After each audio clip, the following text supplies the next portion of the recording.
Class 12th solution chapter का मैं lecture third आज लेके आया हूँ, ठीक है। और लेक्चर थर्ड में मैं बच्चों आज आपको बताऊंगा कि मैंने आपको ऑलरेडी बताया था कि हमें 9 टाइप्स ऑफ सॉल्यूशंस नहीं पढ़ने हैं सारे के सारे, जो मैं लेक्चर 2 में आपको समझा चुका हूँ अलॉन्ग विद एग्जांपल्स, ठीक है। यहाँ पे बच्चों हमें मेनली सॉलिड जो लिक्विड सॉल्यूशंस है उन पे हमें फोकस करना है। और लिक्विड सॉल्यूशंस का मतलब क्या है कि वहां पे जो फिजिकल स्टेट होगा किसका, सॉल्यूशन का, वो बच्चों ठीक है लिक्विड होगा, और सोल्यूट क्या होगा, सॉलिड, लिक्विड या गैस होगा, ठीक है। लेकिन बच्चों सबसे पहले मैं आपको समझाना चाहता हूं कि जब हम दो लिक्विड्स को बच्चों मिक्स करते हैं, आपने ध्यान में रखना है, ठीक है, कि जब हम बच्चों दो लिक्विड्स को लेते हैं, ठीक है, और दो लिक्विड्स को हम बच्चों क्या करते हैं, शाबाश, मिक्स करते हैं। तो ये डिपेंड करता है बच्चों नेचर ऑफ द लिक्विड्स पे। वो कंप्लीटली बच्चों ठीक है मिक्स भी हो सकते हैं, वो बच्चों मिक्स बिल्कुल नहीं हो सकते हैं, वो टू सम एक्सटेंट मिक्स हो सकते हैं। तो क्यों? क्योंकि वो बच्चों ठीक है नेचर ऑफ द लिक्विड्स पे डिपेंड करेगा। और नेचर ऑफ द लिक्विड्स का मतलब क्या है, क्या वो दोनों लिक्विड जो है वो पोलर नेचर के हैं, क्या दोनों लिक्विड्स बच्चों नॉन पोलर नेचर के हैं, या बच्चों ठीक है एक पोलर है दूसरा नॉन पोलर है। समझा मेरी बात, ठीक है। तो आपने इस बात को ध्यान में रखना है कि जब भी हम बच्चों दो लिक्विड्स को एक दूसरे के साथ मिक्स करेंगे तो होमोजेनियस मिक्सचर बना भी सकते हैं, नहीं भी बना सकते हैं, क्योंकि वो डिपेंड करता है, उनका मिक्स होना डिपेंड करता है उनके नेचर पे बच्चों। समझा मेरी बात, ठीक है।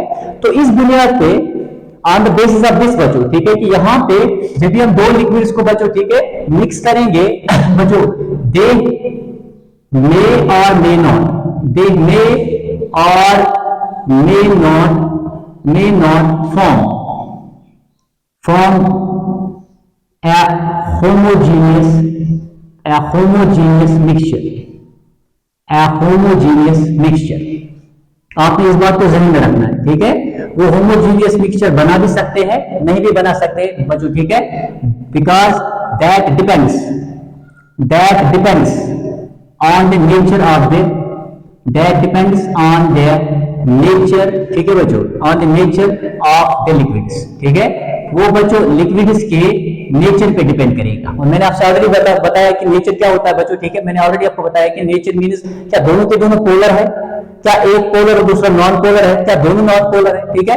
तो इस बुनियाद पे बच्चों हमारे पास जो है 3 टाइप्स के जो है लिक्विड मिक्सचर्स आते हैं, 3 टाइप्स के, ठीक है। तो इसको बच्चों मद्देनजर रखते हुए, इस बात को मद्देनजर रखते हुए हमारे पास बच्चों ठीक है 3 टाइप्स ऑफ ठीक है लिक्विड, ठीक है बच्चों, मिक्सचर्स आते हैं, liquid mixtures. 3 types of liquid mixtures बच्चों, ठीक है। इस बात को मद्देनजर रखते हुए हमारे पास है 3 टाइप्स, ठीक है। नंबर 1 बच्चों, नंबर 1 क्या होते हैं, जो कंप्लीटली मिसेबल होते हैं बच्चों, कंप्लीटली मिसेबल लिक्विड्स बच्चों। कंप्लीटली मिसेबल लिक्विड्स क्या होते हैं, ठीक है, कि जहां पे बच्चों दोनों लिक्विड्स का जो नेचर है वो सेम है, या तो दोनों के दोनों बच्चों पोलर है, या तो दोनों के दोनों क्या है, नॉन पोलर है। मेरी बात समझ आई, ठीक है। यहाँ पे जो ठीक है दो लिक्विड्स बच्चों जिन्हें हम मिक्स करेंगे, या तो दोनों के दोनों क्या है, या तो दोनों के दोनों बच्चों पोलर है, मतलब दोनों के दोनों क्या है, नॉन पोलर है। फॉर एग्जाम्पल बच्चों, ठीक है, यहाँ पे हम एग्जाम्पल लेते हैं। अगर मैं ठीक है बच्चों यहाँ पे एग्जाम्पल लूं, फॉर एग्जाम्पल ठीक है वाटर की और बच्चों किसकी, शाबाश, एथनॉल की, वाटर और एथनॉल की लूं बच्चों, ठीक है। ये जो दोनों लिक्विड्स की मैंने यहाँ पे एग्जांपल ली है, दोनों के दोनों बच्चों पोलर नेचर के हैं। समझ आया मेरी बात, ठीक है। और ये एक दूसरे के साथ बच्चों क्या कंप्लीटली मिक्स होंगे, कंप्लीटली, ठीक है। ये कंप्लीटली बच्चों एक दूसरे के साथ क्या होंगे, मिक्स होंगे बच्चों, ओके। इसी तरह बच्चों ये दोनों क्या है बच्चों, ये पोलर नेचर के, इनका नेचर क्या है बच्चों, ये दोनों के दोनों पोलर नेचर के लिक्विड्स हैं। अच्छा, इसी तरह अगर हम और एक एग्जांपल लेंगे, फॉर एग्जांपल अगर हम बच्चों बेंजीन ठीक है, और बच्चों किसकी, हेक्सेन की एग्जांपल लेंगे, बेंजीन और हेक्सेन की एग्जांपल लेंगे। तो बेंजीन और हेक्सेन जो है बच्चों ठीक है दोनों की दोनों क्या है, ये दोनों के दोनों नॉन पोलर नेचर रखते हैं, ये दोनों के दोनों क्या रखते हैं, नॉन पोलर नेचर। तो ये भी कंप्लीटली क्या होंगे, ठीक है बच्चों, मिक्स होंगे। समझ आए मेरी बात, ठीक है। तो सबसे पहले कंप्लीटली मिसेबल लिक्विड्स क्या होते हैं, ये बच्चों ऐसे लिक्विड्स होते हैं जो सेम नेचर रखते हैं, either both of them will be polar और ठीक है बच्चों both of them will be non polar. मेरी बात समझ आई, ठीक है। तो ये बच्चों क्या होंगे, ये कंप्लीटली मिक्स होंगे। नेक्स्ट हमारे पास क्या आते हैं बच्चों, नेक्स्ट हमारे पास आते हैं कंप्लीटली इमिसिबल। कंप्लीटली इमिसेबल बच्चों, कंप्लीटली इमिसेबल लिक्विड्स, यानी ये बच्चों ऐसे लिक्विड्स होते हैं जिनका नेचर क्या होता है बच्चों, ये अपोजिट नेचर के होते हैं, एक पोलर तो दूसरा क्या नॉन पोलर बच्चों, एक पोलर तो दूसरा क्या नॉन पोलर। जैसे फॉर एग्जांपल अगर हम बच्चों ठीक है क्या करेंगे, वाटर को बच्चों उठा के बेंजीन के साथ क्या करेंगे, बेंजीन के साथ मिक्स करेंगे, वाटर और ठीक है बच्चों किसको, बेंजीन को अगर हम बच्चों मिक्स करेंगे, और ठीक है बच्चों वाटर और ठीक है साइक्लोहेक्सेन को हम क्या करेंगे, मिक्स करेंगे। समझा मेरी बात ठीक है। अगर हम वाटर और बेंजीन या बच्चों ठीक है वाटर और साइक्लोहेक्सेन को बच्चों मिक्स करेंगे तो वाटर पोलर नेचर रखता है, बेंजीन बच्चों नॉन पोलर नेचर रखता है। इसी तरह बच्चों वाटर यहाँ पे भी पोलर नेचर रखता है और इसके पास कौन सा है, नॉन पोलर नेचर है। तो ये दोनों क्या करेंगे बच्चों, ये बिल्कुल मिक्स नहीं होंगे, they do not mix at all and they will form बच्चों सेपरेट लेयर्स।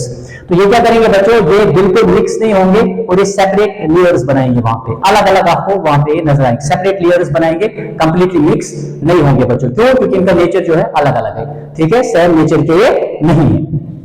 हमारे पास बच्चों तीसरी क्या आती है, partially miscible liquids, partially miscible liquids. Partially miscible liquids क्या होते हैं बच्चों, ठीक है, जो टू सम एक्सटेंट एक दूसरे में बच्चों मिक्स होते हैं, टू सम एक्सटेंट, ठीक है। तो इसको लिखेंगे बच्चों, दे मिक्स बच्चों to some extent, they mix to क्या सम एक्सटेंट, ये किसी हद तक बच्चों मिक्स होते हैं, ओके। एग्जैक्टली इनका बच्चों ठीक है मतलब अगर देखा जाए इनका जो नेचर है एग्जैक्टली मिलता जुलता उतना ज्यादा नहीं है, समझा मेरी बात ठीक है। तो आपने याद रखना है कि ये बच्चों किसी हद तक एक दूसरे में क्या मिक्स हो जाते हैं, ज्यादा नहीं, दे मिक्स टू सम एक्सटेंट। जैसे यहाँ पे हम एग्जांपल लेंगे बच्चों ठीक है, जैसे इसके एग्जांपल हम लेंगे वाटर और फिनॉल की बच्चों, water plus phenol, water and phenol की लेंगे बच्चों, समझ आए मेरी बात ठीक है। या और वाटर ठीक है, वाटर और किसकी लेंगे, ईथर की एग्जांपल लेंगे, वाटर और किसकी, ईथर की एग्जांपल लेंगे।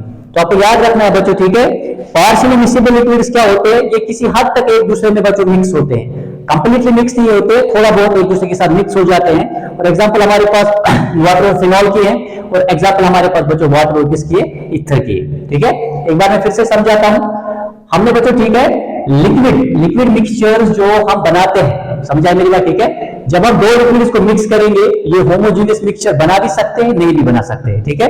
वजह क्या है, क्योंकि इनका बच्चों होमोजीनियस मिक्सचर बनाना इनके नेचर पे डिपेंड करता है।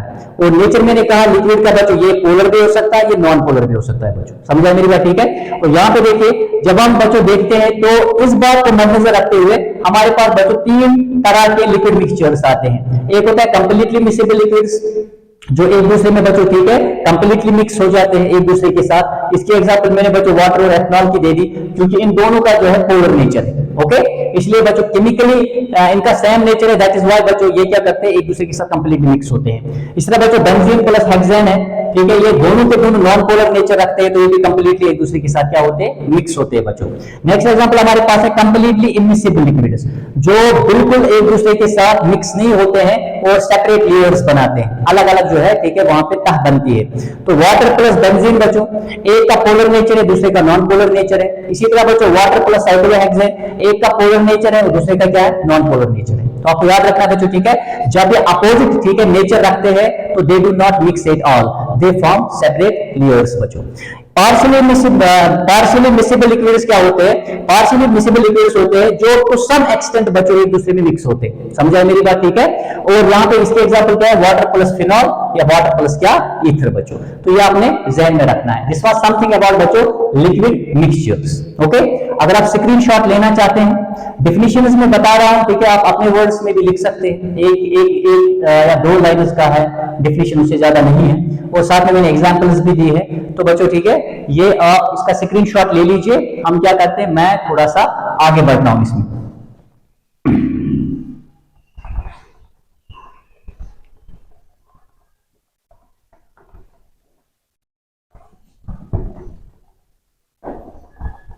अब हम इसमें ठीक है आगे बढ़ेंगे बच्चों, और अब हम एक इंपॉर्टेंट टॉपिक लेने वाले हैं जो कि बहुत ही इंपॉर्टेंट टॉपिक है, और जो आपको ठीक है मैथमेटिकली वो आपको क्लियर होना चाहिए। तमाम की तमाम फार्मूलाज बच्चों ठीक है आपके जहन में रहनी चाहिए, क्योंकि ये कॉम्पिटिटिव एग्जाम्स में आता है और बोर्ड एग्जाम्स में भी इस पे क्वेश्चंस आते हैं। ठीक है, तो लेक्चर 3 का बच्चों और एक हिस्सा जो बड़ा इंपॉर्टेंट है और वो है बच्चों about concentration of A solution.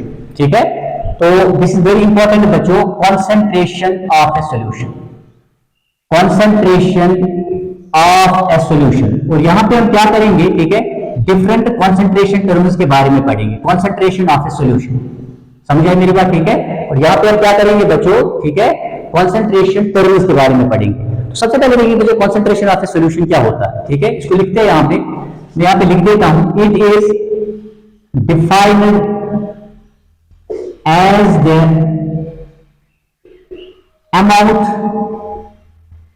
amount of solute। ठीक है बच्चों, कंसंट्रेशन ऑफ सॉल्यूशन क्या होता है, ठीक है, हम यहाँ पे किस चीज को मद्देनजर रखते हैं, अमाउंट ऑफ सोल्यूट को हम मद्देनजर रखते हैं बच्चों। ठीक है, मेरी बात समझ आई,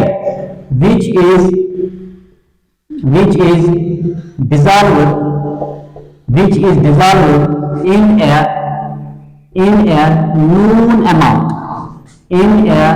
known amount of क्या, known amount of solution और solvent, solution और बच्चों solvent, ये आपको याद रखना, समझा मेरी बात। ठीक है, कंसंट्रेशन ऑफ सॉल्यूशन हम किस चीज को कहते हैं बच्चों। ठीक है, याद रखिएगा, इसमें हम बच्चों अमाउंट ऑफ सोल्यूट को मद्देनजर रखते हैं, जो हम बच्चों डिसॉल्व करते हैं known amount of the solution या सॉल्वेंट में, यानी हमें ऑलरेडी पता होता है बच्चों कि सॉल्यूशन या सॉल्वेंट का अमाउंट कितना है। अगर हमें ठीक है ये पता चल जाए कि सोल्यूट का अमाउंट कितना है, तो दैट इज नोन एज बच्चों क्या, कंसंट्रेशन ऑफ ए सॉल्यूशन। अब बच्चों इसको ठीक है डिफरेंट तरीके से हम एक्सप्रेस करते हैं। ठीक है, डिफरेंट मेथड से हम इसको क्या करते हैं, एक्सप्रेस करते हैं बच्चों। एक इसका जो आता है जिसको हम कहते हैं बच्चों परसेंटेज मेथड, समझा मेरी बात। ठीक है, एक बच्चों हम एक तरीका है जहां पे हम इसको ठीक है परसेंटेज में बच्चों ठीक है क्या करते हैं, एक्सप्रेस करते हैं। और परसेंटेज में हमारे पास बच्चों ठीक है तीन तरीके से हम इसको परसेंटेज के ठीक है बच्चों मामले में क्या करते हैं, एक्सप्रेस करते हैं। एक हमारा आता है बच्चों ठीक है जिसको हम कहते हैं वेट बाय वेट,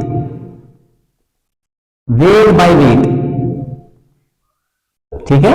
एक हमारा आता है बच्चों weight by weight solution, weight by weight, ठीक है, जिसको हम बच्चों परसेंटेज बाय मास भी कहते हैं, परसेंटेज बाय मास या वेट बाय वेट आप कर लीजिए। ठीक है, इसका मतलब क्या होता है वेट बाय वेट का, ठीक है, इट इज डिफाइंड एज, मैं यहां पे लिख देता हूं, it is defined as the mass of, या मास या वेट बच्चों, मास या वेट भी आप लिख सकते हैं क्योंकि केमिस्ट्री में इन दोनों का ठीक है जो मीनिंग है वो सेम है।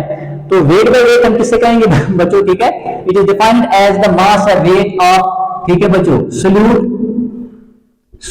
इन ग्राम्स बच्चों, ठीक है, डिसॉल्व्ड या प्रेजेंट बच्चों, डिसॉल्व्ड या क्या लिखेंगे, प्रेजेंट, डिसॉल्व्ड या present in 100 gram of solution, in 100 gram of solution. ये देखिए बच्चों, ठीक है, 100 ग्राम मैंने यहां पे लिखा, तो जो अमाउंट है बच्चों ठीक है सॉल्यूशन का वो आप ऑलरेडी जानते हैं, ठीक है।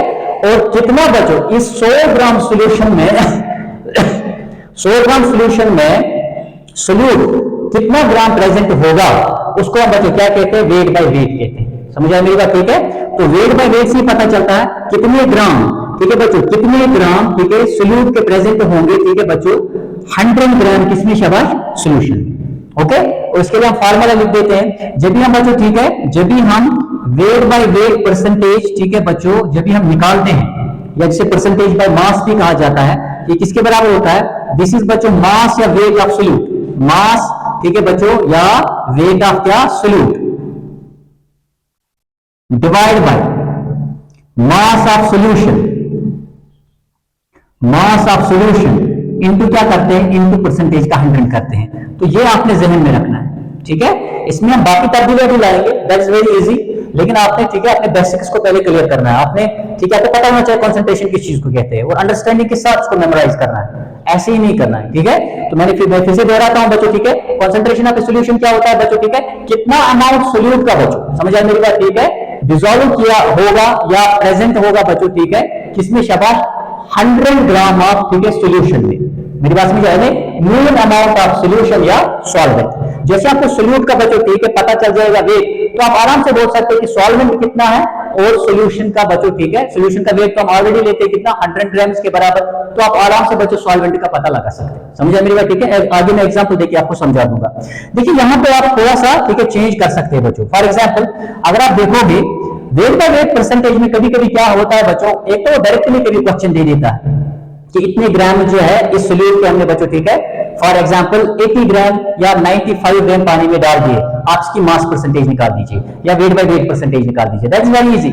आप सिंपली फार्मूला अप्लाई कीजिए बच्चों ठीक है, मास ऑफ सोल्यूट ऊपर न्यूमरेटर में लिखिए और नीचे क्या मास ऑफ सोल्यूशन लिख दीजिए, जो कि हम ऑलरेडी 100 ग्राम के बराबर लेते हैं, और इनको 100 करेंगे तो हमें आराम से आंसर मिल जाएगा। कभी कभी वो क्या कहता है डेंसिटी दे देता है बच्चों, या कभी कभी वो वॉल्यूम। मेरी बात समझ आई? ठीक है, तो ये चीजें देके थोड़ा सा बच्चे को कंफ्यूज कर देता है। तो आपने क्या करना है, यहाँ पे मैं थोड़ी सी कुछ तब्दीलियां दिखाता हूँ ठीक है, केयरफुली इसको देख लीजिए। देखिए मास ऑफ सोल्यूट मैं ऐसे ही लिख देता हूं, मास ऑफ सोल्यूट मैं ऐसे ही लिख देता हूं। समझ आई मेरी बात? ठीक है, अब देखिए मास ऑफ सोल्यूशन, अब मैं आप ऑलरेडी जानते हैं हमारे पास फार्मूला है बच्चों ठीक है, अगर आपको पता होगा, अगर मैं ठीक है बच्चों हमारे पास फार्मूला है density of solution.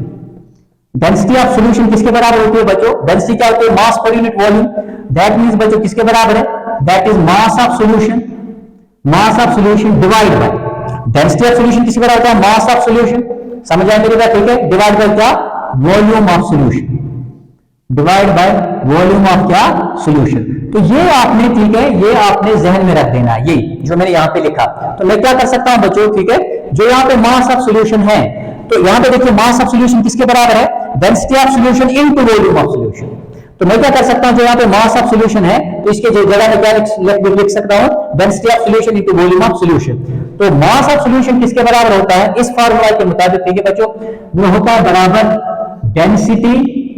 Density of solution बच्चों, डेंसिटी ऑफ सोल्यूशन इनटू क्या करेंगे शाबाश? वॉल्यूम ऑफ सोल्यूशन, इनटू करेंगे volume of solution, volume of solution. ठीक है, तो ये और एक फार्मूला ठीक है जो आपके बड़े काम आएगी बच्चों ठीक है, जब भी डेंसिटी दी हुई हो और आपको बच्चों वेट बाय वेट परसेंटेज निकालना हो, तो आपको ठीक है इस फार्मूला का ठीक है पूरा वहां पे नॉलेज होना चाहिए, आपके नॉलेज में होना चाहिए ये वाला फार्मूला कि आपसे कैसे अप्लाई करेंगे और रेस्ट ऑफ द वैल्यूज निकालेंगे। समझाए मेरी बात? ठीक है, तो यहाँ पे आपने ये जहन में रखना है। और एक चीज मैं आपको यहाँ पे बता दूं ठीक है बच्चों, और एक चीज इसी में बच्चों हम क्या करते हैं ठीक है, मास ऑफ सोल्यूशन न्यूमरेटर में मैं ऐसी मास ऑफ सोल्यूट ठीक है, न्यूमरेटर में मैं ऐसे ही रख देता हूं, मास ऑफ सोल्यूट न्यूमरेटर में मैंने ऐसे ही रखा ठीक है, डिनोमिनेटर में बच्चों ठीक है, जो मास ऑफ सोल्यूशन होता है वो किसके द्वारा होता है? मैं ऑलरेडी आपको बता चुका हूं लेक्चर नंबर 1 में कि जो सोल्यूशन है दो इंपॉर्टेंट कंपोनेंट्स का बना होता है। ठीक है, यहाँ पे इस चैप्टर में हम मेनली बाइनरी सॉल्यूशंस की बात करेंगे, जो सिर्फ दो ही कंपोनेंट्स का बना होगा, सोल्यूट और किसका ठीक है, सॉल्वेंट का बच्चों। तो आपने याद रखना है मास ऑफ सोल्यूट न्यूमरेटर में मैं ऐसे ही रख रहा हूं, मास ऑफ सोल्यूशन किसके बराबर होगा? तो मास ऑफ सोल्यूशन बच्चों ठीक है, कॉमन सेंस है, ये mass of solvent plus mass of solute के बराबर होगा। तो यहाँ पे लिखेंगे हम बच्चों ठीक है, ये बराबर होगा मास ऑफ सोल्यूट प्लस क्या? Mass of solvent, mass of solvent. ठीक है, तो ये आपने बच्चों जहन में रखना है। ये और एक तब्दीली इसमें आ सकती है, समझ आई मेरी बात? ठीक है, पहला ही कंसंट्रेशन टर्म में एक्सप्लेन कर रहा हूं आपको ठीक है, और ये इंपॉर्टेंट चेंजेस जो बच्चों ठीक है, काफी सारी न्यूमेरिकल्स को सॉल्व करने में आपको मदद करेगी। समझ आई मेरी बात? ठीक है, और जब मैं इंशाल्लाह कन्वर्जन आपको पढ़ाऊंगा कंसंट्रेशन टर्म्स की, तो वहां पे फर्दर क्लियर हो जाएगा और बहुत सारी ठीक है बच्चों न्यूमेरिकल्स आप आराम से सॉल्व कर सकते हैं। तो यहाँ पे देख लीजिए बच्चों, और एक तब्दीली हम इसमें क्या ला सकते हैं, वो है बच्चों ठीक है, mass of solute divide by mass of solution. ठीक है, इसको हम बच्चों मास फ्रैक्शन भी कहते हैं। The ratio of the mass of the solute बच्चों to that of the mass of solution, इसको हम बच्चों मास फ्रैक्शन भी कहते हैं। क्या कहते हैं शाबाश? इसको हम बच्चों मास फ्रैक्शन भी कहते हैं, मास फ्रैक्शन। ठीक है, और यहां से बच्चों इसमें क्या करेंगे? इंटू 100 करेंगे, यहाँ पे भी बच्चों इंटू 100 करेंगे, और यहाँ पे भी इंटू क्या करेंगे? 100 करेंगे बच्चों। तो मास फ्रैक्शन, मास फ्रैक्शन हम अलग से भी पढ़ेंगे, लेकिन यहाँ पे मैंने आपको ऑलरेडी बता दिया, मास ऑफ सोल्यूट और मास ऑफ सोल्यूशन का जो रेशियो है बच्चों, इसको हम मास फ्रैक्शन भी कहते हैं। समझ आए मेरी बात? ठीक है, यानी रेशियो जो कंपोनेंट का है ठीक है बच्चों, to the ratio of the mass of both the components, उसको हम बच्चों क्या मास फ्रैक्शन कहते हैं, इनटू 100। तो ये आपको जहन में रखना है, समझ आया मेरी बात, ठीक है। थोड़ा सा मैं रिपीट करता हूं क्योंकि ये जो पूरा लेक्चर है it is going to be very important, ठीक है, फॉर यू पीपल। और अगर आपने इसको अंडरस्टैंड किया, ठीक है, देन यू कैन, ठीक है बच्चों, solve different types of numericals very easily, okay. But you need to be very much careful throughout all the, ठीक है बच्चों, पार्ट्स ऑफ दिस लेक्चर। इस लेक्चर के 2-4 पार्ट्स भी हो सकते हैं, ओके बच्चों। तो लेक्चर नंबर 3 का ये ए पार्ट है, माइंड में रखिए, समझा मेरा बच्चों।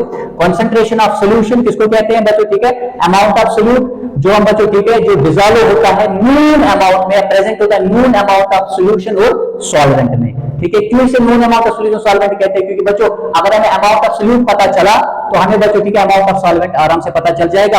और अमाउंट ऑफ सॉल्यूशन हम कितना लेते हैं, ठीक है, जनरली 100, ठीक है बच्चों, 100 के बराबर लेते हैं, ठीक है, 100 ग्राम्स के बराबर लेते हैं। अगर कौन सा कंसंट्रेशन टर्म हो, वेट बाय वेट बच्चों, ठीक है। तो वेट बाय वेट परसेंटेज या वेट बाय वेट बच्चों, ठीक है, परसेंटेज या इसको परसेंटेज बाय मास भी कहा जाता है। ये क्या होता है, कितना बच्चों, ठीक है, मास या वेट सोल्यूट का ग्राम्स में डिसॉल्व होगा या प्रेजेंट होगा बच्चों 100 ग्राम सॉल्यूशन में, इसको हम क्या कहते हैं, वेट बाय वेट परसेंटेज कहते हैं। और बच्चों ये इसमें इंपॉर्टेंट तब्दीलियां है जो आपको हमेशा मद्देनजर रखनी है और अंडरस्टैंडिंग के साथ मेमोराइज करनी है, ठीक है। तो एक स्क्रीनशॉट आप ले सकते हैं, एक स्क्रीनशॉट आप ले लीजिए, ओके, एक स्क्रीनशॉट ले लीजिए ताकि बच्चों, ठीक है, मैं आगे बढ़ सकूं। न्यूमेरिकल्स में आपको दिखाऊंगा, ठीक है, जैसे ही 2-4 कंसंट्रेशन टर्म्स में आपको लिखाऊंगा उसके बाद मैं उनके पहले न्यूमेरिकल्स आपको सॉल्व कराऊंगा ताकि आपको ये और क्लियर हो जाए, ठीक है। स्क्रीनशॉट ले लीजिए। कल इंशाल्लाह इसका लेक्चर नंबर 3 का और एक पार्ट, ठीक है, मैं लेके आ जाऊंगा। तब तक के लिए खुदा हाफिज़।